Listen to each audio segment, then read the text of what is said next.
बिस्मिल्लाहिर्रहमानिर्रहीम। व्यूअर्स, आज हम एक नए टॉपिक के साथ फिज़िक्स में Newton second law of motion, that's very important topic, that's for class 9th। सो हम स्टार्ट करते हैं। इस वीडियो को पूरा देखिएगा और एंड पे सब्सक्राइब करना ना भूलिएगा। So Newton second law of motion, Newton second law of motion की डेफिनेशन को समझिए ज़रा। डेफिनेशन क्या है? When we apply a force on a body, then body move in the direction of force and acceleration is produced in the body. That acceleration is directly proportional to the applied force and inversely proportional to the mass of the body. मतलब क्या है इसका कि अगर हम किसी body पर force लगाते हैं और बॉडी फोर्स की सिमत में मूव करता है, जब वो फोर्स की सिमत में मूव करता है तो उसमें एक्सेलरेशन पैदा होती है। वो एक्सेलरेशन जो होती है वो फोर्स के डायरेक्टली प्रोपोर्शनल होती है और मैस के बॉडी के इन्वर्सली प्रोपोर्शनल होती है। मतलब ये, अगर फोर्स ज़्यादा लगाएंगे तो बॉडी ज़्यादा फास्ट मूव करेगा, ज़्यादा एक्सेलरेशन होगी, और अगर हम फोर्स कम लगाएंगे तो बॉडी स्लो मूव करेगा और एक्सेलरेशन भी कम होगी। सो इट्स मीन दैट वो डायरेक्ट प्रोपोर्शनल है। लेकिन अगर बॉडी हैवी हो तो क्या होगा? बॉडी जब हैवी है तो उसमें एक्सेलरेशन कम पैदा होगी। अगर बॉडी जो है वो लाइट है तो उसमें एक्सेलरेशन ज़्यादा पैदा होगी। सो अभी हम इसको मैथमेटिकल फॉर्म में देख लेते हैं, क्योंकि मैंने शुरू में कहा इसके दो हिस्से हैं। ठीक है जी। पहला हिस्सा क्या है कि जब बॉडी पे फोर्स लगाई, एक्सेलरेशन प्रोड्यूस हुई। सपोज कर ले हमने फोर्स लगाई, जो फोर्स हमने अप्लाई की वो हमारे पास F है, और जो एक्सेलरेशन पैदा हुई वो हमारे पास A है, और बॉडी का जो मैस है that is equal to M। So ये हमारे पास सपोज वैल्यू आ गई। ठीक है जी। तो हम इक्वेशन को, लॉ को देख लेते हैं। लॉ क्या है कि जब हमने फोर्स अप्लाई की तो बॉडी में एक्सेलरेशन पैदा हुई।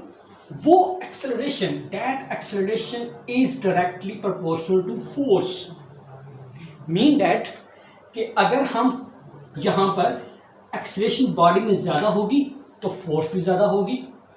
ठीक है जी। अगर हम फोर्स ज़्यादा लगाएंगे एक्सेलरेशन ज़्यादा पैदा होगी। अगर हम फोर्स कम लगाएंगे एक्सेलरेशन कम पैदा होगी। सो ये हमारे पास क्या हो गया? A प्रोपोर्शनल टू F हो गया। दूसरी चीज़, इसी का दूसरा पार्ट वो ये है कि acceleration of body is inversely, acceleration produce in a body is inversely proportional to mass of body. So mass कितना है हमारे पास? M है। सो इनवर्स के लिए हम 1 का लफ्ज़ यूज़ करते हैं, हम 1/, लिखते हैं, क्योंकि इन्वर्स का मतलब ये होता है कि अगर आपकी एक वैल्यू बढ़ रही है तो दूसरी वैल्यू कम हो जाएगी। मीन दैट अगर हम मैस बढ़ाएंगे तो हमारे पास एक्सेलरेशन कम हो जाएगी, अगर हम मैस कम करेंगे तो हमारे पास एक्सेलरेशन बढ़ जाएगी। So these are 2 steps of the Newton second law of motion. If you combine these 2 law, so A proportional to F/m, we have to combine them. So every time when we move the equality sign into proportionality sign into equality sign, we use a constant. So यहाँ पे हमारे पास K constant है। ठीक है जी।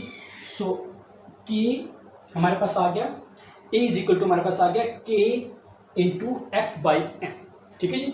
सो ज़रा थोड़ा सा इसको एलेबरेट कर लेते हैं। हमारे पास यहाँ पे क्या है? K constant। So K is equal to क्या होता है हमारे पास? 1। जब K हमारे पास 1 आ गया तो हम यहाँ से लिख सकते हैं A is equal to F/m। This is mathematical equation of the Newton second law of motion. लेकिन क्योंकि बुक्स में जो इक्वेशन यूज होती है वो F is equal to M में होती है, तो हम इसे अमेंड कर लेते हैं। यहाँ से क्या हो रहा है? M यहाँ पे डिवाइड हो रहा है, तो हम क्या करेंगे? इसको मल्टीप्लाई कर लेंगे A के साथ। तो हमारे पास क्या आ जाएगा? F is equal to MA। So ये हमारे पास मैथमेटिकल एग्जैक्ट इक्वेशन आ गई Newton second law of motion की। यहाँ से हम फोर्स को डिफाइन भी कर सकते हैं, यानी 1 न्यूटन फोर्स क्या होगी? अगर किसी बॉडी का मैस 1 kg हो और उसमें एक्सेलरेशन 1 मीटर पर सेकंड स्क्वायर पैदा हो, अगर किसी बॉडी का मास 1 kg हो और उसमें एक्सेलरेशन 1 मीटर पर सेकंड स्क्वायर पैदा हो रही हो, तो हम कहते हैं कि जो फोर्स अप्लाई हो रही है वो 1 न्यूटन है। ठीक है, mean that if a body have a mass of 1 kg and acceleration produced in the body is 1 meter per second square, then we can say that the force applied on the body is 1 Newton. ठीक है जी, so this is the mathematical equation and from this we can define the newtons, that is force unit Newton. ठीक है जी, 1 Newton को हम define कर सकते हैं। ठीक है, दोबारा डेफिनेशन सुन लें जरा। Again, Newton second law of motion, when we apply a force on a body moves in the direction of force and acceleration produced in the body. That acceleration is directly proportional to applied force and inversely proportional to mass of the body. And for this we combine these two equations. So LA proportional to 1 by F. So A is equal to K. When every time we change the proportionality sign into equality sign, we use a constant. So A is equal to K F by M. So यहाँ K is equal to 1 हो जाएगा, A is equal to क्या आ जाएगा हमारे पास F by M. So F is equal to क्या आ जाएगा हमारे पास M A आ जाएगा.